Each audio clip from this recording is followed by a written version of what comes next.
Hello बच्चों, कैसे हैं आप सब। आई होप आप सब अच्छे होंगे। आज फिर आ गए हैं एक नया टॉपिक लेके, और आज का टॉपिक है electric flux and Gauss law.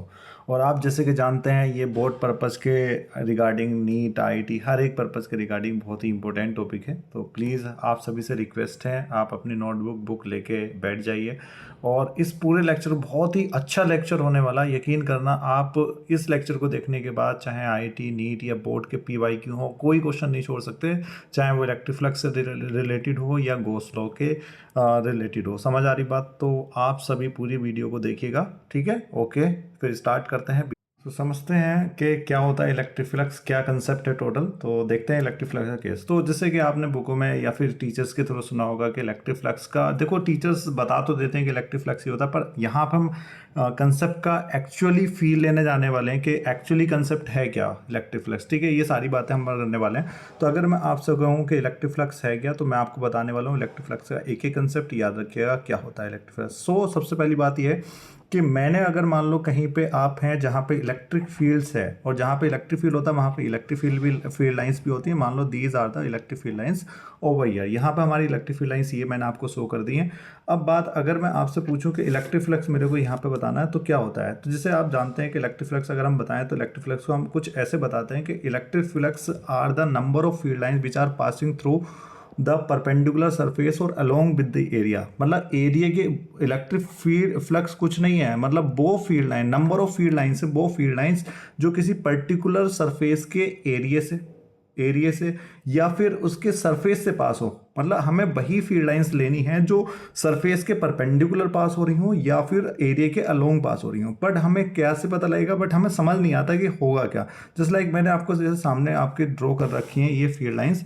अब मैंने यहाँ पे क्या ले लिया, एक पर्टिकुलर सरफेस ले ली है लाइक दिस। तो पहले आपको यहाँ पे कुछ ये चीज़ समझनी पड़ेगी कि एक्चुअली में एरिया हमारा स्केलर क्वांटिटी है या वेक्टर क्वांटिटी है। मैं आपको बताता हूँ, तो ये बात ध्यान रखिएगा। सबसे पहले जैसे मैं आपको बता रहा हूँ दोबारा से कि एरिया एक वेक्टर क्वांटिटी है। कैसी क्वांटिटी है बच्चों? एक वेक्टर क्वांटिटी है। वेक्टर क्वांटिटी है तो हमें उसकी डायरेक्शन का होना बहुत ज़रूरी है। जस्ट लाइक मैं आपको एक बात बता देता हूँ। जस्ट लाइक मैंने कोई सरफेस ले ली और ये सरफेस मान लो मेरे स्क्वायरिकल फॉर्म की है। अब ये स्क्वायर फॉर्म की है तो इसका जो एरिया बनेगा मेरे बच्चों, अब ये इसका एरिया बन गया जहाँ पे मैंने इसको शो कर रखा है। This is the area of that particular surface. ये इसका एरिया है। अब मैं अगर इसके एरिया की अगर मैं आपसे डायरेक्शन पूछूं तो आप इसकी डायरेक्शन क्या बताएंगे? तो मैं जैसे बता रहा हूँ कि एरिया एक वेक्टर क्वांटिटी है, तो इसकी डायरेक्शन जो होगी वो हमेशा आउटवर्ड डायरेक्शन में होती है। आउटवर्ड डायरेक्शन का कैसे समझेंगे? देखो इसकी डायरेक्शन, आप आसान तरीका मैं आपको बता रहा हूँ याद रखने का। इसकी डायरेक्शन जैसे आप कहाँ स्क्रीन से देख रहे हो, तो या तो इसके एरिया की डायरेक्शन टुवर्ड योर आईज, हमेशा आपकी आंखों की तरफ। जैसे आप देख रहे हो अभी इसको, तो इसकी जो इस टाइम पे इस वाले एरिया की डायरेक्शन वो आपकी आंखों की तरफ है। समझ रहे हैं ना क्या कह रहा हूँ? इसकी जो अगर आप, या फिर आपके, अगर आप स्क्रीन के पीछे से देखने लगे तो इसकी जो एरिया की डायरेक्शन होगी वो पीछे वाली डायरेक्शन हो जाएगी। समझ आ रही बात? जस्ट लाइक आपने किसी भी एरिया को यहाँ पे इस टाइप से रख दिया, इस सरफेस को, तो इसका जो एरिया होगा मेरे बच्चों, अगर आप इधर से खड़े होकर देखोगे, इधर से खड़े होकर देख रहे हो तो इसके एरिया की डायरेक्शन ये होगी। अगर यहाँ से खड़े होकर देखोगे तो इसके एरिया की डायरेक्शन ये होगी। समझ आ रही बात? तो पहले आपको ये समझना पड़ेगा कि एरिया है क्या, स्केलर क्वांटिटी या वेक्टर क्वांटिटी। हमें पता लगे वेक्टर क्वांटिटी है तो उसकी डायरेक्शन क्या होगी, तो हम ये कह रहे हैं कि जिधर से हम देखना स्टार्ट करेंगे वही हमारे एरिया की डायरेक्शन होगी। अगर हम इधर से खड़े होकर देख रहे हैं होगी आउटवर्ड, तो इस वाले एरिया की डायरेक्शन ये होगी। अगर इधर से खड़े होकर देख रहे हैं तो इसके एरिया की डायरेक्शन ये होगी। आपको पहले क्लियर हो गई एरिया की डायरेक्शन? तो एरिया कैसी क्वांटिटी है? वेक्टर क्वांटिटी याद रखा जाएगा हमेशा। ओके, तो याद रखिएगा कि एरिया कैसी क्वांटिटी है, ठीक है, आगे तक याद रखना है। ओके, अब एरिया का कंसेप्ट अगर आपको आता तभी आप ये इलेक्ट्रिक फ्लक्स का कंसेप्ट कर पाओगे, अदरवाइज नहीं कर पाओगे, ठीक है। समझ आ रही बात? तो अब इलेक्ट्रिक फ्लक्स बताता क्या है? जब आप किसी भी सरफेस को किसी यूनिफॉर्म इलेक्ट्रिक फील्ड में रख देते हो तो how many electrical energy passing through that particular surface, मतलब उस सरफेस से कितनी इलेक्ट्रिकल एनर्जी पास ऑन हो रही है, ये इलेक्ट्रिक फ्लक्स बताता है। और इसको निकालने के लिए हम कैसे निकालते हैं? क्योंकि जितनी ज़्यादा फील्ड लाइंस उस पर्टिकुलर सरफेस से पास होगी, मतलब इतनी ज़्यादा इलेक्ट्रिकल एनर्जी उस पर्टिकुलर सरफेस से पास हो रही है। तो यहाँ पर हम थ्योरेटिकली तो पढ़ लेते हैं ये इलेक्ट्रिक फ्लक्स है क्या। Electric flux are the number of field lines passing through the perpendicular area और सरफेस। ऐसे तो हम डेफिनेशन पर है क्या, electric flux are the energy which are passing through that particular surface, कि कितनी इलेक्ट्रिकल एनर्जी उस पर्टिकुलर सरफेस से पास हुई उस टाइम पे जब हमने उस यूनिफॉर्म इलेक्ट्रिक फील्ड में उसको रखा, या नॉन यूनिफॉर्म इलेक्ट्रिक फील्ड में हम उसको रखा। क्लियर है। अब यहाँ पे जैसे मैंने आपको बता दिया मेरे बच्चों कि ये अगर जैसे मैंने यहाँ पे बता दिया कि हमारा जो इलेक्ट्रिक फील्ड हमने ये ले रखा है, ये इलेक्ट्रिक फील्ड जिसकी डायरेक्शन ये है, और ये हमारा क्या है पर्टिकुलर हमने जो भी सरफेस ले रखी है वो यहाँ पे हमने रख दिया। अब इससे क्या है, बहुत सारी फील्ड लाइंस पास ऑन हो रही है। अगर आपसे पूछा जाए भैया फ्लक्स की इलेक्ट्रिक फ्लक्स की डेफिनेशन लिखो, तो इलेक्ट्रिक फ्लक्स की डेफिनेशन वही है, आप क्या लिखेंगे, नंबर ऑफ फील्ड लाइंस, ठीक है बच्चा, वो लिखोगे भाई, नंबर ऑफ फील्ड लाइंस, ठीक है, number of field lines passing to the perpendicular surface, या फिर आगे ये लिख सकते हो, और अलोंग विद द एरिया, कि एरिया के अलोंग कितनी फील्ड लाइंस पास ऑन हो रही है। Number of field lines passing through the perpendicular surface या अलोंग विद द एरिया, के एरिया के अलोंग कितनी फील्ड लाइंस पास हुई, ये हमें बताता है कौन, ये हमें बताता है इलेक्ट्रिक फ्लक्स। अब इसको निकालने के लिए ये डेफिनेशन आप नोट कर लें, आपको बिल्कुल फील दे दूंगा मेरे बच्चों, आप नोट यही करते हैं। अब इसको निकालना है तो हम इसके लिए फॉर्मूला यूज करते हैं, क्योंकि आपको पता है इलेक्ट्रिक फ्लक्स को डिनोट करा जाता है किससे मेरे बच्चों, फाई से। किससे डिनोट करा जाता है, इसका जो डिनोशन है वो ये सिंबल है phi. Phi is the denotation of electric flux. ये जीरो बनाया, उसको बीच से कट कर दिया, इसको बोला जाता है फाई। ठीक है बेटा, इसका डिनोशन है ये फाई। अब इसको लिख कैसे रहे मेरे बच्चों, अब आप ये देखिए इलेक्ट्रिक फील्ड लाइंस। अब मैं ये कह रहा हूँ मेरे बच्चों, इसका जो फॉर्मूला बनता है वो बनता है E.A। अब आप ये बताइए, अगर आपको इलेक्ट्रिक फ्लक्स बढ़ाना है तो या तो आप इलेक्ट्रिक फील्ड के अमाउंट को बढ़ा दो, क्योंकि जितना ज़्यादा आपका इलेक्ट्रिक फील्ड होगा इतना ज़्यादा आपकी फील्ड लाइंस, क्योंकि इतने ज़्यादा डेंस होंगी, और जितनी ज़्यादा डेंस होंगी इतनी ज़्यादा नंबर ऑफ फील्ड लाइंस पास हो सकती है किसी भी पर्टिकुलर सरफेस से। दूसरी बात, आप जितना बड़ा एरिया लेंगे, आप जितनी बॉडी जितना ज़्यादा बड़ी होगी, जितना ज़्यादा एरिया का वर्क पड़ेगी, इतनी ज़्यादा फील्ड लाइंस निकल सकती हैं। अब ये तो तब हो गया जब आपकी field lines and area both are along in the same direction. अगर मैं आपसे यहाँ पे वेक्टर की, अगर मैं अभी यहाँ से आपसे ये पूछूं कि इसके एरिया की डायरेक्शन बताइए भाई, इस वाली जो सरफेस मैंने आपके सामने ड्रॉ कर रखी है, इस सरफेस के अगर मैं एरिया की डायरेक्शन आपसे पूछ लूँ तो आप क्या बताएंगे, इसके एरिया की डायरेक्शन क्या होगी? तो इसके एरिया की डायरेक्शन ये होगी, दोनों इलेक्ट्रिक फील्ड भी इधर और आपका एरिया भी इधर। अगर मान लो कभी इलेक्ट्रिक फील्ड और आपका एरिया दोनों एक दूसरे से एंगल बनाना स्टार्ट कर दें तो क्या होगा? समझ रहे हैं ना क्या कहना चाह रहा हूँ? अगर दोनों के बीच में कोई एंगल आ जाए तो क्या होगा? तो जस्ट लाइक अगर मैंने क्या ले लिया मेरे बच्चों यहाँ पे, जस्ट लाइक मैंने यहाँ पे ले लिया कि मेरा इलेक्ट्रिक फील्ड तो यही है, this is the electric field, ये मैंने इलेक्ट्रिक फील्ड ले लिया।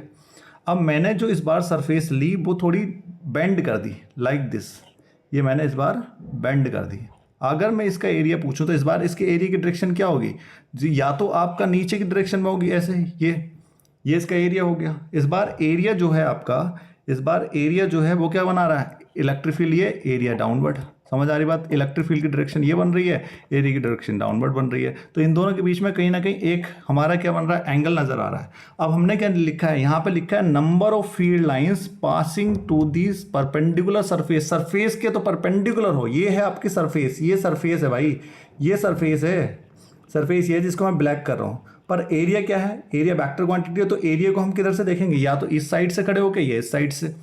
समझ पा रहे हैं ना? अब यहाँ पे मैंने अगर बेंड कर दी तो सरफेस तो ये हो गई ना, क्या सरफेस के परपेंडिकुलर है? नहीं है, कुछ फील्ड लाइंस हैं कुछ नहीं है। पर हम यहाँ पे कैसे कैलकुलेट करेंगे?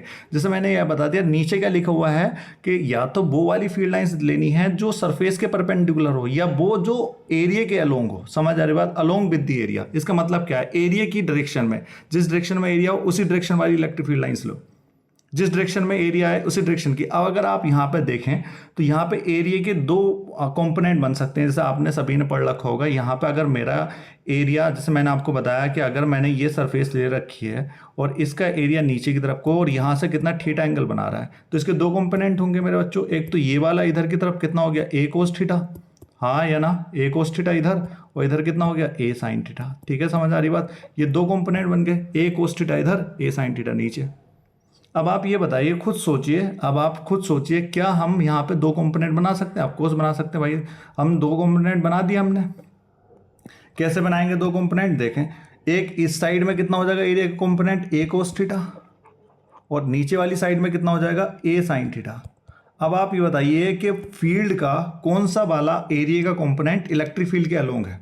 जिस डायरेक्शन में इलेक्ट्रिक फील्ड है उस वाली डायरेक्शन के अलोंग कौन सा वाला कंपोनेंट है एरिया का, ए कोस थीटा। ये वाला वो कंपोनेंट है जो एरिया के अलोंग है, याद रखने हैं, ये वो कंपोनेंट है जो एरिया के अलोंग है। तो ये बात आप ध्यान रखिएगा कि आपको एरिया का वो वाला कंपोनेंट लेना है जो एरिया के अलोंग है, क्योंकि मैंने आपको डेफिनेशन में ये लिखवाया है। डेफिनेशन अगर आप देखें मैंने क्या लिखवाया डेफिनेशन में, आपको ये लिखवाया number of field lines passing to the perpendicular surface और अलोंग विद द एरिया, वो वाला आपको कंपोनेंट लेना है। अगर एंगल देखो, अगर सीधा सीधा है, अगर सीधा है आपकी इलेक्ट्रिक फील्ड लाइंस भी वहीं, मान लो इलेक्ट्रिक फील्ड लाइंस भी वहीं हो जा रही हैं और आपका एरिया भी वही है, तो आप डायरेक्टली वही वाला सरफेस ले सकते हैं डायरेक्टली। अगर मैंने जैसे इस टाइप से ले लिया कि अगर आपका ये आपका सरफेस खड़ी हुई है यहाँ पे और इलेक्ट्रिक फील्ड भी इधर ही है, तो इसका एरिया भी इधर ही हो गया मेरे बच्चों और इलेक्ट्रिक फील्ड भी इधर है, दोनों सेम डायरेक्शन में। तो यहाँ पर आप डायरेक्टली ई ए लिख सकते हैं। अगर मान लो आपकी सरफेस क्या आ गई, बेंड होना स्टार्ट कर दी, क्या होना स्टार्ट कर दी, बेंड, लाइक इस टाइप से बेंड हो गई, जैसे मैंने अभी आपको दिखाया भी है, इस टाइप से बेंड हो गई और इसका एरिया नीचे की तरफ आने लगा, तो अब आप ये वाला फॉर्मूला नहीं लगा सकते यहाँ पे।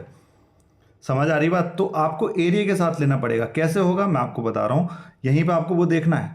अब जैसे अगर एरिया का मैंने जैसे आपको बताया कि यहाँ पे आपका कंपोनेंट बन गया ए कोस थीटा ए साइन थीटा, अगर आप यहाँ पे फ्लक्स का फॉर्मूला लिखेंगे तो फ्लक्स का फॉर्मूला हो जाएगा, मैंने क्या बताया, इलेक्ट्रिक फील्ड तो वही है, तो आपने एरिया का कंपोनेंट कितना ले लिया, ए कोस थीटा।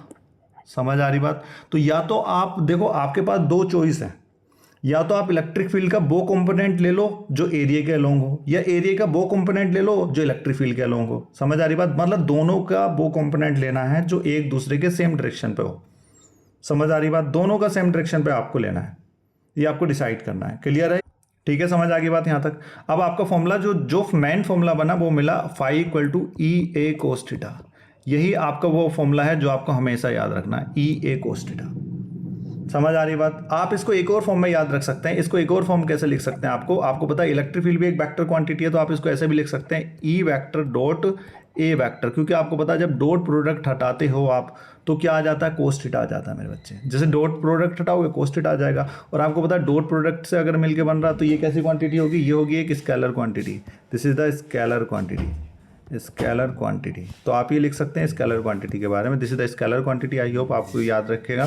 सो ये केस आपने ध्यान रखना है। अच्छा, मैं आपसे जैसे पहले ही बता रहा हूँ कि आप याद रखेंगे कि क्या होता है इलेक्ट्रिक फ्लक्स। जैसे मैंने आपको बताया यहाँ पे सबसे पहले electric flux and goes law अगर हमें समझना तो पहले आपको इलेक्ट्रिक फ्लक्स पता होना चाहिए। जैसे मैंने बताया इलेक्ट्रिक फ्लक्स क्या होता है, तो electric flux are the number of field lines passing to the perpendicular surface और अलोंग विद द एरिया। तो इसका डेफिनेशन आ गया। अगर डेफिनेशन आता है आपको यही लिखना है। फॉर्मूला आप जनरली लिख सकते हैं फाई इक्वल टू ए, मैंने क्या बताया फाई इसका डिनोशन है, ई ए इसका फॉर्मूला आ गया।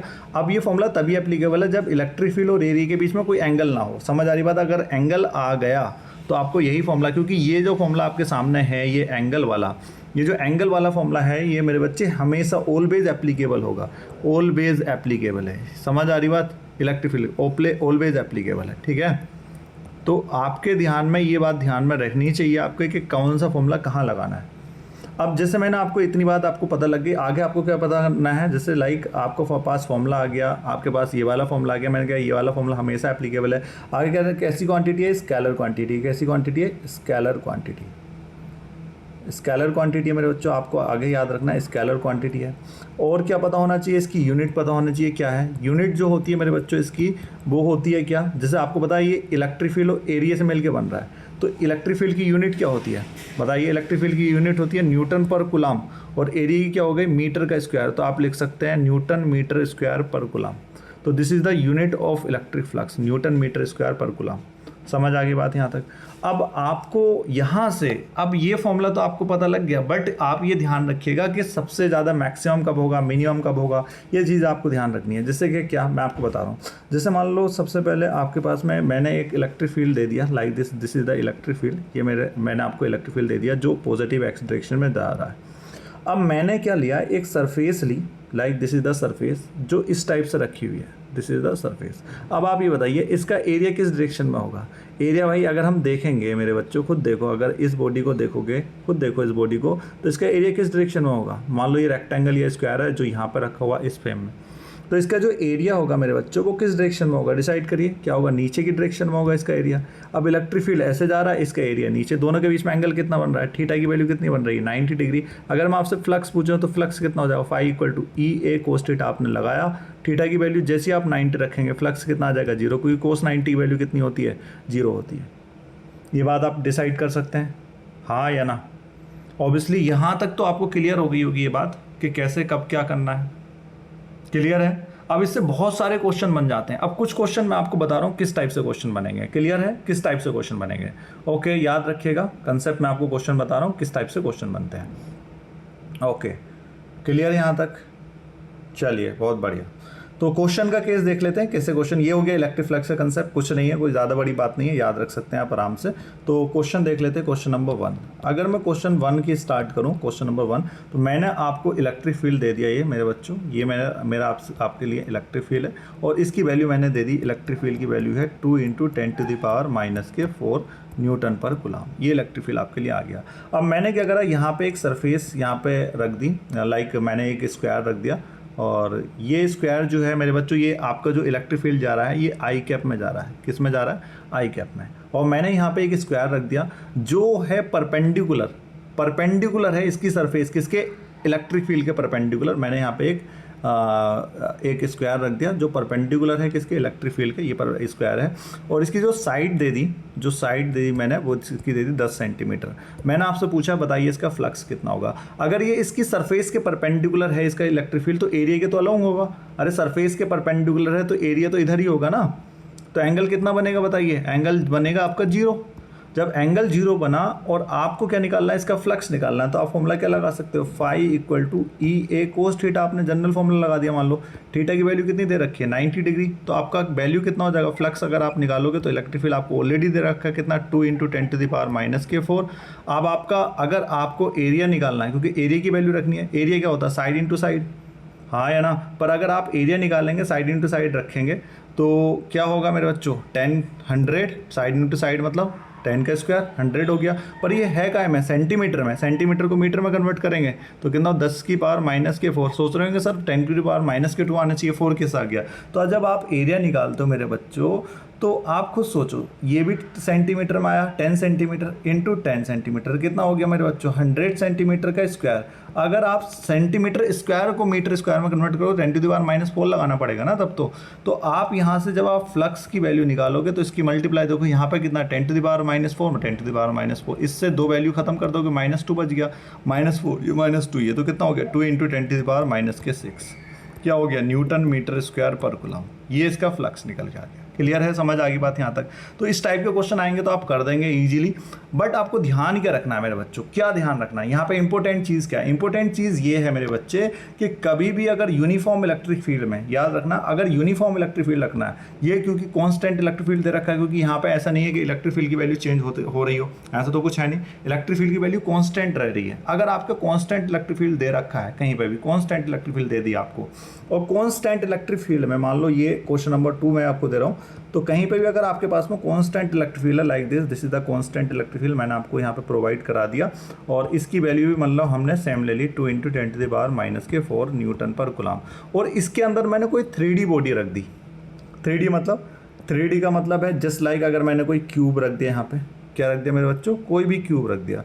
तो अगर मैं कोई भी क्यूब रख देता हूँ यहाँ पे, या फिर मैं मान लो मैंने कोई क्यूब रख दिया, जैसे यहाँ पे मैंने कोई क्यूब रख दिया इसमें, या फिर मैंने मेरे बच्चों को यहाँ पे जस्ट लाइक मैंने यहाँ पे रख दिया कोई सिलेंडर रख दिया, ये मेरा सिलेंडर हो गया। समझ आ रही बात, ध्यान रखिएगा सारे पॉइंट।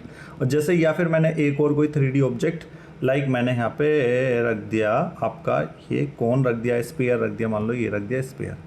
तो अगर मैंने इस टाइप से कोई भी 3D ऑब्जेक्ट यहाँ पर रखा, कोई भी 3D object, doesn't matter, it is a cube, it is a cylinder, it is a sphere, कोई भी अगर कोई भी टाइप का अगर आपका कोई भी आपका सरफेस रखा हुआ है, जस्ट लाइक यहाँ पे मैंने जैसे आपको शो कर दिया है, जस्ट लाइक मैंने यहाँ पे एक क्यूब रखा हुआ है, एक सिलेंडर रखा हुआ है, एक या स्फीयर रखा हुआ है, और यूनिफॉर्म इलेक्ट्रिक फील्ड में, और इनका कोई भी डायमेंशन है, लाइक इनकी एज कुछ भी दे रखी है, इनकी लेंथ कुछ भी, whatever so they are given to you, और आपसे पूछे फ्लक्स की वैल्यू बताइए भैया क्या होगी इनके लिए, तो आपको क्या लिखना है, इनका फ्लक्स होगा हमेशा 0। क्या याद रखेंगे, इनका फ्लक्स कितना होगा, 0। अब ऐसा क्यों हो रहा है, फ्लक्स 0 क्यों ले रहे हैं हम, ये बात भी हमें आनी चाहिए, क्योंकि मैं आपको बता देता हूँ मेरे बच्चों होता क्या है, आप ये बताइए कंडीशन क्या है इसके पीछे की, मैं आपको एग्जैक्ट बता रहा हूँ। देखें, आप अगर क्यूब को देखेंगे तो यहाँ से जितना फील्ड लाइंस अगर आप देखेंगे, जितनी फील्ड लाइंस आपकी यहाँ पे एंटर करेंगी, जितनी फील्ड लाइंस आपकी यहाँ पे एंटर करेंगी इतनी फील्ड लाइंस इससे बाहर निकल रही हैं, क्योंकि आपका इलेक्ट्रिक फ्लक्स है क्या, हमने किसको इलेक्ट्रिक फ्लक्स माना है, number of field lines passing through the surface, है ना, कितनी फील्ड लाइंस उस सरफेस से परपेंडिकुलरली निकल रही हैं। अब आप ये बताइए अगर इससे 50 फील्ड लाइंस एंटर करी तो दूसरे ही छोर से 50 फील्ड लाइंस बाहर निकल गई, हाँ है ना। तो जितनी फील्ड लाइंस एंटर कर रही हैं इतनी फील्ड लाइंस बाहर निकल रही हैं, समझ रहे हैं ना। तो किसी भी सरफेस से, क्योंकि आपका जो अब बात आती है सर लास्ट टाइम क्यों नहीं हुआ था यहाँ पे क्यों नहीं हुआ, इस बात आती है इस वाले केस में जब हमने स्क्वायर लिया था तो इस पे यहाँ पे जीरो क्यों नहीं हुआ। तो रीज़न ये है क्योंकि आपको पता होगा 2D बॉडी के अंदर सिर्फ एक एरिया होता है। यहाँ पर आप अगर देखेंगे तो यहाँ पे इस वाले के लिए अलग आपका सरफेस बनेगा, इसके लिए अलग बनेगा, इसके लिए अलग बनेगा। तो ये बात अपने ध्यान में रखिएगा, कभी भी अगर कोई भी 3D ऑब्जेक्ट अगर यूनिफॉर्म इलेक्ट्रिक फील्ड में रखा है तो आपसे उसका अगर फ्लक्स पूछ लिया जाए तो उसका फ्लक्स कितना होगा, हमेशा जीरो। मैं आपको एक एग्जांपल के तौर पे बता देता हूँ, अच्छे से ध्यान रखिएगा। मैं एक ले रहा हूँ क्यूब का एग्जांपल, लाइक मैंने ये ले ली एक यूनिफॉर्म इलेक्ट्रिक फील्ड, ठीक है, अच्छे बता रहा हूँ मेरे बच्चों, याद रखिएगा। अब मैंने यहाँ पर क्या कर लिया, एक क्यूब ले लिया, क्या ले लिया मेरे बच्चे, क्यूब। तो मैंने रखा यहाँ पर एक क्यूब, ये मेरे पास क्यूब है। अब मुझे ये बताना है कि इसका फ्लक्स जीरो क्यों हुआ। मान लो यहाँ पे इलेक्ट्रिक फील्ड की वैल्यू कितनी है, ई। तो सबसे पहले आप डिसाइड करिए कितने इसके पास कितने एरिया होते हैं। एक एरिया यहाँ पे, एक एरिया यहाँ पे, एक एरिया यहाँ पे, एक एरिया यहाँ पे, एक एरिया पीछे वाली साइड पे, और एक आपका जस्ट फ्रंट वाली साइड पे। समझ आ रही बात, मतलब छः एरिया क्रिएट होंगे यहाँ से, 6 सरफेसेस आपके साथ हैं। तो सबसे पहले अगर आप ये टॉप वाला व्यू देखें तो इसका एरिया किधर की तरफ होगा, ऊपर की तरफ इसका एरिया, इलेक्ट्रिक फील्ड आगे की तरफ, एंगल कितना बना 90 डिग्री, कोस 90 वैल्यू निकालेंगे कितनी आएगी, जीरो। मतलब पहली वाली सरफेस का फ्लक्स कितना आया, जीरो, हाँ या ना। समझ आ गई बात। अगर मैं बात करूं अब कौन सी वाली सरफेस का, इस थर्ड वाली सरफेस का अगर मैं बात करूं, नीचे वाली सरफेस, इसका एरिया किधर होगा, डाउनवर्ड होगा, हाँ या ना, डाउनवर्ड। अरे भाई नीचे से ही तो देख सकते हो किसी भी क्यूब को, नीचे से, अरे ऐसा तो नहीं कि क्यूब के अंदर जाके देख लोगे, उसका एरिया तो डाउनवर्ड होगा। अगर इसका फ्लक्स देखोगे तो मतलब इसका एरिया डाउनवर्ड और इलेक्ट्रिक फील्ड आपका आगे की तरफ, एंगल कितना बना फिर से 90, इसका फिर से फ्लक्स कितना हो गया मेरे बच्चों, तीसरी वाली सरफेस का फिर से जीरो। दूसरी अगर आप फिफ्थ वाली सरफेस का, सिक्स वाली सरफेस का देखोगे तो फिफ्थ वाली सरफेस का जो एरिया होगा वो आउटसाइड होगा, दूसरी वाली साइड इलेक्ट्रिक फील्ड जा रहा है इधर, फिर से एंगल 90 बनेगा, फिर से फ्लक्स जीरो। 6 वाली सरफेस का देखो फिर से जीरो। अब अगर आपके पास सिर्फ 2 सरफेस बनेंगी ऐसी जहाँ पे फ्लक्स निकल के आएगा, कौन कौन सी होंगी, एक तो ये वाली सरफेस, कौन सी वाली सरफेस, ये वाली सरफेस जो ये आपको दिख रही है, ये वाली सरफेस मतलब मेन फोर्थ वाली, और एक कौन सी वाली सरफेस, इस 2 वाली को।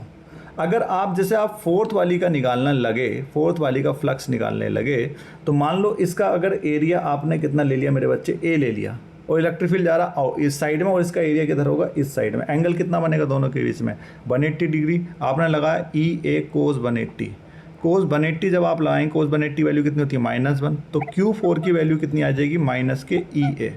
ये आपके किसकी वैल्यू आई, Q4 की वैल्यू आई। अब अगर Q4 की वैल्यू आ गई आपके सामने, अब आप किसकी वैल्यू निकालना चाहेंगे, सामने वाले की, जस्ट लाइक आपको दिख रहा होगा इस वाले की, 2 वाले की। अब जैसे आप Q2 निकालेंगे मेरे बच्चे, तो इसका एरिया तो इस डायरेक्शन में होगा, इलेक्ट्रिक फील्ड भी इस डायरेक्शन में, तो एंगल कितना बना, 0, तो ई ए कोस 0 हो गया। कोस 0 की वैल्यू कितनी होती है, 1, तो φ2 की वैल्यू कितनी आ गई, ओनली ई ए। अब आप जोड़ो नेट फ्लक्स, क्योंकि फ्लक्स कैसी है, स्केलर क्वांटिटी है। अगर आप एफ नेट फाई नेट निकालेंगे तो कितना होगा, Q φ1 plus φ2 plus φ3 plus φ4 plus φ5 और प्लस φ6, ये सारी की सारी वैल्यू आप जो ऐड करोगे। अब आपके 2 वैल्यू को छोड़ के बाकी सब तो जीरो है, समझ आ रही बात। एक कौन सा बचा हुआ है, एक तो 4 वाला और एक 6 वाला। एक की वैल्यू कितनी आ रही है, माइनस ई ए, और एक की वैल्यू आ रही है ई ए, माइनस ई ए और प्लस ई ए, और नेट वैल्यू कितनी हो जाएगी, जोड़ोगे तो 0। तो अब आप ये बताइए, that is the main reason जिसकी वजह से मैं आपको बता रहा था कि whenever if you are put any kind of 3D object in the uniform electric field then the flux is always 0। समझ आ गई आपको, ये बात ध्यान रखिएगा। अगर नॉन यूनिफॉर्म इलेक्ट्रिक फील्ड दे रखा है तो फ्लक्स 0 नहीं होगा। जैसे कि मैं आपको एक क्वेश्चन दिखा रहा हूँ, आप उसको देख के कर सकते हैं, ठीक है। मैं आपको एक क्वेश्चन दिखा रहा हूँ, जस्ट लाइक मैंने एक क्वेश्चन ले रखा है आपके लिए, दिस इज़ द क्वेश्चन, ठीक है, ओके। तो आपके सामने एक क्वेश्चन है, क्वेश्चन नंबर 91। सो क्वेश्चन 91 को अगर आप देखो, main this is the question. अगर आप इस क्वेश्चन को देखेंगे तो इस क्वेश्चन में आपको क्या दे रखा है कि आपके पास में क्या दे रखा है, next, due to a charge inside a cube the electric field is E equal to 600 x power -1/2 E y equal to 0 E z equal to 0 the charge inside the cube. अब इसे हम कैसे करेंगे मेरे बच्चे? अब आप यहाँ पे देखें कि यहाँ पे इलेक्ट्रिक फील्ड की वैल्यू क्या है, ये कांस्टेंट वैल्यू है या वेरिएबल वैल्यू है? This is the variable value. अगर इस टाइप से क्वेश्चन दे रखा है तो नेट फ्लक्स की वैल्यू 0 नहीं होगी। अगर कांस्टेंट दे रखा होता यहाँ पे भी, अगर उन्होंने क्या दे रखा होता, ओनली 600 दे रखा होता, तो यहाँ पे नेट फ्लक्स की वैल्यू 0 आ जाती। जस्ट लाइक अगर मैं आपसे पूछूं, अगर मैंने इलेक्ट्रिक फील्ड की वैल्यू 600 दे दी न्यूटन पर कुलाम, और आपसे मैं पूछ रहा हूँ फ्लक्स की वैल्यू बताइए कितनी होगी, और आपको कोई भी, मैंने मान लो कोई भी यूनिफॉर्म इलेक्ट्रिक फील्ड दे दिया और वहाँ पे मैंने क्यूब रख रखी है इस टाइप से, और आपसे पूछ रहा हूँ फ्लक्स की वैल्यू बताइए, तो फ्लक्स वहाँ पर होगा 0। तो फ्लक्स वहाँ पे क्या होगा? 0 होगा। ये याद रखिएगा, ठीक है? समझ आ रही बात? अगर मैंने वेरिएबल दे रखा है, जस्ट लाइक मैं आपको एक क्वेश्चन दिखा रहा हूँ, क्योंकि ये हम थोड़ा क्वेश्चन जब हम लाइक कुलाम्स लॉ पढ़ लेंगे उससे आगे का क्वेश्चन है, क्योंकि मैं आपको जस्ट एग्जांपल देना चाह रहा था। तो क्वेश्चन क्या है, लाइक मैं आपको दे रहा हूँ क्वेश्चन, आप नोट कर लीजिए, जस्ट लाइक क्वेश्चन नंबर 1। तो क्वेश्चन अगर आप ऐड करेंगे, क्वेश्चन क्या है, तो मैंने एक क्यूब ले रखा है, like this is the cube, ये मेरे सामने क्यूब है, और यहाँ पे मैंने एक यूनिफॉर्म इलेक्ट्रिक फील्ड ले लिया, this is the uniform electric field.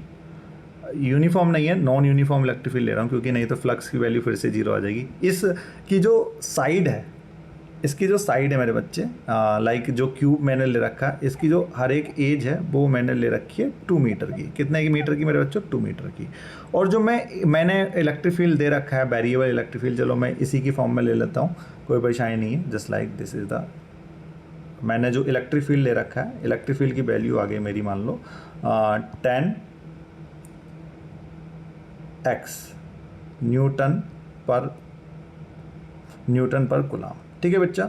10x, x यहाँ पे हमें शो कर रहा है डिस्टेंस की वैल्यू को। समझ आ रही बात? कहाँ से? डिस्टेंस की वैल्यू को। सो अगर मैं देखूँ, और शुरुआत में जहाँ से ओरिजिनेशन हो रहा है हमारा इलेक्ट्रिक फील्ड का, जहाँ से ओरिजिनेशन हो रहा है, मान लो यहाँ से ओरिजिनेशन हो रहा है इलेक्ट्रिक फील्ड का, समझ आ रही बात? ये हमारी क्या आ गई? z डायरेक्शन आ गई, ये y डायरेक्शन आ गई, और ये x डायरेक्शन आ गई। अब यहाँ से अगर आप देखो, जहाँ से ओरिजिनेशन हो रहा है, यहाँ से यहाँ तक की जो डिस्टेंस अगर मैंने ली, वो है मेरी 0.5 मीटर। कितनी है? 0.5 मीटर। चलो कन्वीनियंट के अकॉर्डिंग हम क्या ले लेते हैं? 1 मीटर ले लेते हैं, जिससे कि क्वेश्चन हमारा आसान हो जाए। 1 मीटर, क्लियर है? अब मैं आपसे पूछूं, बताइए इस वाले क्यूब का फ्लक्स बताइए कितना होगा, नेट फ्लक्स। तो आपको पता है कि यहाँ पे 4 साइडें ऐसी होंगी जहाँ पे फ्लक्स फिर से 0 हो जाएगा। क्यों? क्योंकि ये टॉप वाली देखो, इस टॉप वाले का अगर आप एरिया देखोगे तो ऊपर वाली साइड में होगा। समझ आ रही बात? आप ये पीछे बैकग्राउंड वाला देखोगे, इसका एरिया क्या होगा? इस साइड में होगा, क्योंकि यहाँ पे इलेक्ट्रिक फील्ड की डायरेक्शन ये है। अगर आप देख रहे हैं, जैसे कि आपने देखा कि यहाँ पर अगर मैं इलेक्ट्रिक फील्ड लेता हूँ तो इलेक्ट्रिक फील्ड की डायरेक्शन, तो ये एरिया ऊपर, तो दोनों की डायरेक्शन, दोनों के बीच में एंगल कितना नजर आया मेरे को? 90 डिग्री। तो ये तो आपका 0 हो जाना। अगर मैं फ्रंट वाला केस लेता हूँ, अपने सामने वाला, तो यहाँ से एरिया की डायरेक्शन मेरी तरफ, इलेक्ट्रिक फील्ड ये, तो यहाँ से फिर से 90 cos 90 रखोगे, फिर से 0। अगर आप ये वाला सरफेस लेते हो, इसके अंदर वाला, तो इसकी क्या होगी? इलेक्ट्रिक फील्ड की वैल्यू इनसाइड द स्क्रीन के अंदर इलेक्ट्रिक फील्ड जा रहा है, फिर से एंगल कितना हो जाएगा? 90। फिर से फ्लक्स भी कितना हो जाएगा? 0 हमारा। तो जो फ्लक्स निकल के आएगा, उसके लिए जो फ्लक्स हमें देंगी वो सरफेस सिर्फ 2 हैं। कौन कौन सी सरफेस है? एक तो ये वाली सरफेस है, ये वाली जो आपको दिख रही है, ये वाली सरफेस है हमारी, और एक कौन सी सरफेस है जो हमें देगी, जो हमें वैल्यू देगी? एक है ये वाली सरफेस मेरे बच्चों, ये वाली सरफेस। समझ आ रही बात? अब इन दोनों सरफेसों में अगर आप देखो, इस वाली सरफेस में अगर हम देखें मेरे बच्चे, इस वाली सरफेस में देखेंगे तो इसका एरिया इधर होगा और इस वाले का एरिया इधर होगा। अगर हमें फ्लक्स निकालना, मान लो इसको मैंने फर्स्ट सरफेस मान लिया, इसको मान लिया सेकंड सरफेस, तो मैं अगर पहली सरफेस का फ्लक्स निकालूं, पहली फर्स्ट वाली सरफेस का फ्लक्स निकालूं, तो फॉर्मूला लिखा मैंने phi A cos theta, E A cos theta लगा दिया। क्लियर है? अगर मैंने ई ए कोस थीटा निकाला तो पहली सरफेस के लिए मुझे इलेक्ट्रिक फील्ड की वैल्यू निकालनी पड़ेगी। इलेक्ट्रिक फील्ड यहाँ से यहाँ तक कितनी दूरी पे है? 1 मीटर की दूरी पे, तो इसके लिए इलेक्ट्रिक फील्ड की वैल्यू एक्स की जगह कितना रखना पड़ेगा? 1। तो ई इक्वल टू कितना हो गया इसके लिए? 10 न्यूटन पर कुलाम। समझ आ रही बात? अब यहाँ पर रखेंगे phi 1 equal to electric field के लिए तो रख दिया 10। अब इसका एरिया कितना होगा? साइड इंटू साइड, 2 का साइड इंटू साइड करेंगे, कितना हो गया वैल्यू? 4। अब आप ही बताइए कोस थीटा, थीटा की वैल्यू कितनी बन रही है? इलेक्ट्रिक एरिया तो इधर साइड में है, इलेक्ट्रिक फील्ड इस साइड में, कितना एंगल बन रहा है? बताइए, खुद सोचिए कितना एंगल बन रहा है? 180। कोस 180 की वैल्यू कितनी होती है? -1। तो वैल्यू कितनी आ गई? -40 न्यूटन मीटर स्क्वायर पर कुलाम। क्लियर है? ये वैल्यू आ गई मेरी। ये किसकी वैल्यू आई है? फाई 1 की वैल्यू। अब मुझे निकालनी किसकी ओर है? किसकी ओर निकालनी मुझे? अभी फाई 2 की भी चाहिए। जब मैं फाई 2 निकालूंगा मेरे बच्चों, जब मैं फाई 2 निकालूंगा जब मैं φ2 निकालने जाऊंगा तो मुझे ये φ2 तो यहाँ पे बताइए जहाँ से ओरिजिनेट हो रहा है इलेक्ट्रिक फील्ड वहाँ से φ2 कितनी दूरी पे हो गया, 1 मीटर तो ये वाली डिस्टेंस हो गई, 2 मीटर ये वाली डिस्टेंस हो गई, टोटल मिला के कितनी डिस्टेंस हो गई सेकेंड सरफेस के लिए, इस सेकेंड सरफेस के लिए कितनी डिस्टेंस हो गई, टोटल मिला के हो गई मेरे को 3 मीटर। जब 3 मीटर हो गए मेरे बच्चे तो यहाँ पे मुझे इलेक्ट्रिक फील्ड निकालना पड़ेगा इस सेकंड सरफेस के लिए। जब मैं पहले फर्स्ट ऑफ ऑल मैं इलेक्ट्रिक फील्ड निकालूंगा, जब मैं सेकंड वाले के लिए इलेक्ट्रिक फील्ड निकालूंगा तो इलेक्ट्रिक फील्ड का फॉर्मूला कितना है 10x, और x की वैल्यू कितनी हो गई 3 मीटर, तो 10 मल्टीप्लाई बाई 3, टोटल मिला के कितना हो गया 30। समझ आ रही बात, तो 30 न्यूटन पर कुलाम मेरे इलेक्ट्रिक फील्ड की वैल्यू होगी सेकंड सरफेस के लिए। तो जब मैं फॉर्मूला इंप्लीमेंट करूंगा φ2 equal to E2 into A cos theta, अगर आप थीटा की वैल्यू देखोगे तो कितनी बनेगी, इलेक्ट्रिक फील्ड भी इधर एरिया भी इधर, एंगल तो 0 बनेगा। E2 की वैल्यू कितनी आ गई मेरे बच्चों 30, एरिया निकालूंगा तो साइड इंटू साइड कितना हो गया 2 मल्टीप्लाई बाई 2 कितना हो गया वैल्यू 4, और कोस 0 की वैल्यू कितनी होती है बेटा 0 की वैल्यू, कोस 0 की वैल्यू होती है 1, तो यहाँ पे मैंने पुट कर दिया 1, तो कितना हो टोटल मिला के 120। समझ आ रही बात, 120 न्यूटन मीटर स्क्वायर पर कुलाम। अब जब मैं नेट फ्लक्स निकालूंगा, क्या निकालूंगा नेट फ्लक्स निकालूंगा, तो नेट फ्लक्स कितना होगा सबका नेट, क्योंकि आपको पता है चार सरफेस का तो ऑलरेडी फ्लक्स 0 आ चुका है, बाकी बची हमारी 2 सरफेस, क्योंकि ये स्केलर क्वांटिटी डायरेक्टली आप ऐड कर सकते हो।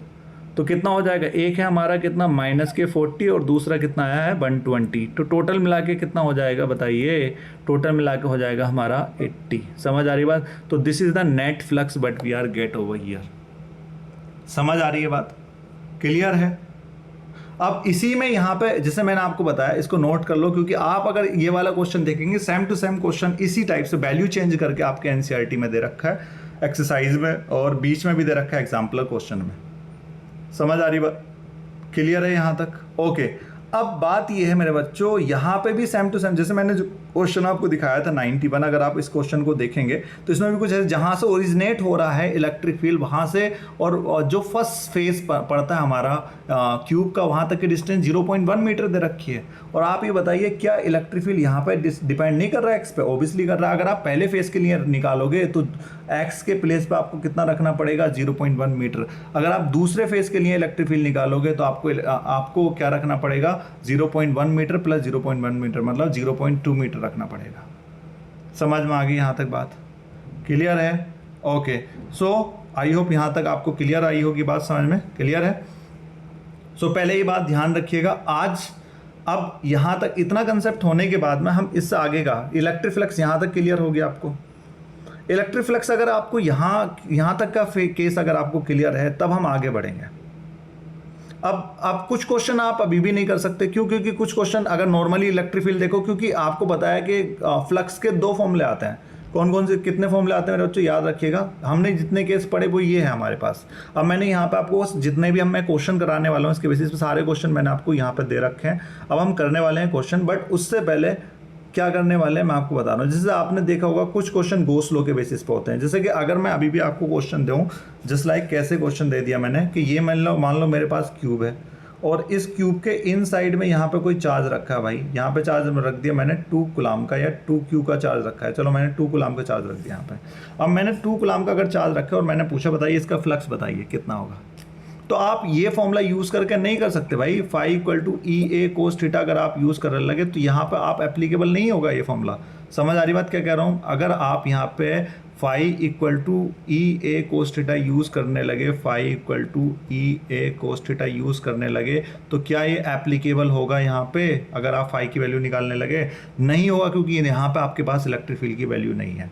तो हमें ज़रूरत पड़ी किसकी, तो हमें ज़रूरत पड़ी किसकी, अब गोस लॉ की। तो यहाँ से स्टार्टिंग होती है गोस लॉ की, कि गोस लॉ अगर यहाँ पे इलेक्ट्रिक फ्लक्स निकाल लगे इस केस पे, जैसे मैंने आपको बताया कि मैं एक केस और ले सकता हूँ, जस्ट लाइक मैंने क्या ले लिया, एक स्पेयर ले लिया यहाँ पे, और स्पेयर मैंने यहाँ पे बना दिया, और स्पेयर के अंदर इन साइड में मैंने कोई चार्ज रख दिया, यहाँ पे मान लो एक क्यू चार्ज रख दिया, और मैंने पूछा बताइए इसका फ्लक्स बताइए। तो आप ये फॉर्मूला यूज करके phi equal to E A cos theta use करके इसका फ्लक्स नहीं निकाल सकते। अब हमें जरूरत किसकी है, गोस लॉ की। तो यहां से स्टार्ट होता है concept of goes law.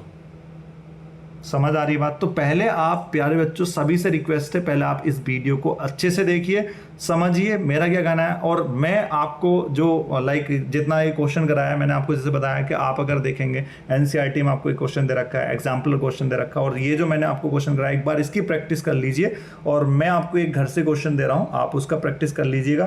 Question जो आपका पहला क्वेश्चन है जो मैं आपको होमवर्क से दे रहा हूँ एज अ फर्स्ट क्वेश्चन, तो वो आप ट्राई करिएगा। पहला क्वेश्चन क्या है मैं आपको दे रहा हूँ, मैंने आपको इलेक्ट्रिक फील्ड दे दिया, ये आप ट्राई करिएगा, तभी मैं आपको गॉस लॉ का आगे से स्टार्ट कराऊंगा। ये मेरा इलेक्ट्रिक फील्ड है और इलेक्ट्रिक फील्ड की वैल्यू दे दी मैंने यहाँ पे 2 × 10⁴ न्यूटन पर कूलम, ये इलेक्ट्रिक फील्ड की वैल्यू। अब मैंने यहाँ पे क्या रख दिया मेरे बच्चे, एक यहाँ पे सर्कल रखा, क्या रखा मेरे बच्चे, यहाँ पे एक सर्कल रखा आपके सामने, दिस इज द सर्कल, मैंने यहाँ पे रखा एक circle, this is the circle, ठीक है, ये यहाँ पे एक सर्कल है। और ये जो सर्कल है मेरे बच्चे वो बाई जेड प्लेन में रखा हुआ, मेन सरफेस के परपेंडिकुलर है इसके। और इसकी जो रेडियस मेरे को दे रखी है, the radius of this surface, radius जो है इसकी, रेडियस है मेरे बच्चों 2 सेंटीमीटर की। आपको बताना है इसका फ्लक्स क्या होगा। एक क्वेश्चन ये है, और जो भी क्वेश्चन का आंसर निकल गया है वो प्लीज़ कमेंट करिएगा। एक क्वेश्चन ये दे रहा मैंने, और सेकंड क्वेश्चन जो आपको दे रहा हूँ मेरे बच्चों वो आपका वो भी करिएगा, ट्राई करिएगा।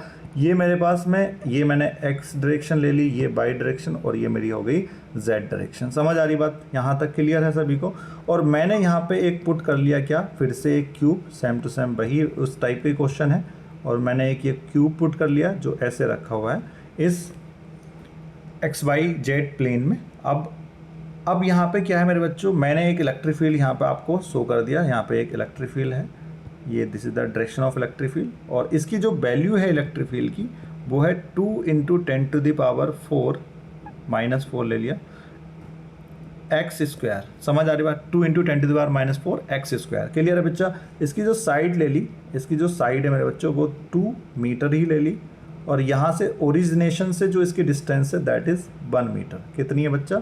1 मीटर, ठीक है, 1 मीटर इसकी डिस्टेंस। आपको बताना है कि इसका फ्लक्स कितना होगा, नेट फ्लक्स की वैल्यू बतानी है कितनी होगी। तो ये 2 क्वेश्चन है आपके लिए, आप प्लीज़ ट्राई करिएगा। अगर ये कंसेप्ट बन पाते हैं, मतलब ये वाला टॉपिक आपको पूरा समझ में आ गया। इसी के आगे हम अगर ये कंसेप्ट बन पाते हैं तब हम इसके आगे बताएंगे कि आपका ये कोई दोनों क्वेश्चन करिएगा, तब हम आपको बता पाएंगे कि ये क्वेश्चन आ जाएं कि इनका फ्लक्स क्या होगा, इसका फ्लक्स क्या होगा। या फिर बहुत सारे क्वेश्चन आते हैं कि हमने चार्ज को क्या कर दिया, इसके कॉर्नर पर रख दिया क्यू चार्ज, इसका फ्लक्स क्या होगा, या फिर इसके एजिस पर रख दिया यहाँ पे चार्ज, इसका फ्लक्स क्या होगा। बहुत सारे क्वेश्चन बनते हैं। अब ये क्वेश्चन आप इस वाले नॉर्मल फॉर्मूले से एप्लीकेबल नहीं कर सकते हैं, इसके लिए आपको समझना होगा गॉस लॉ। और गॉस लॉ की बात करेंगे हम सेकेंड वीडियो में, और उस वीडियो में आने वाले हैं बहुत अच्छे क्वेश्चन, और पूरा कंसेप्ट आपको क्लियर हो जाएगा। तब आपको समझ आएगा पूरा इलेक्ट्रिक फ्लक्स क्या हो, क्योंकि अभी आपने आधा इलेक्ट्रिक फ्लक्स पढ़ा, आधा जो है गॉस लॉ के थ्रू होता है। सो वीडियो में बने रहिएगा, और चैनल को सब्सक्राइब, लाइक, और अपने जैसे अगर आपको अच्छी लगी है वीडियो तो अपने दोस्तों के साथ शेयर करिए। ओके बाय, मिलते हैं अगली वीडियो।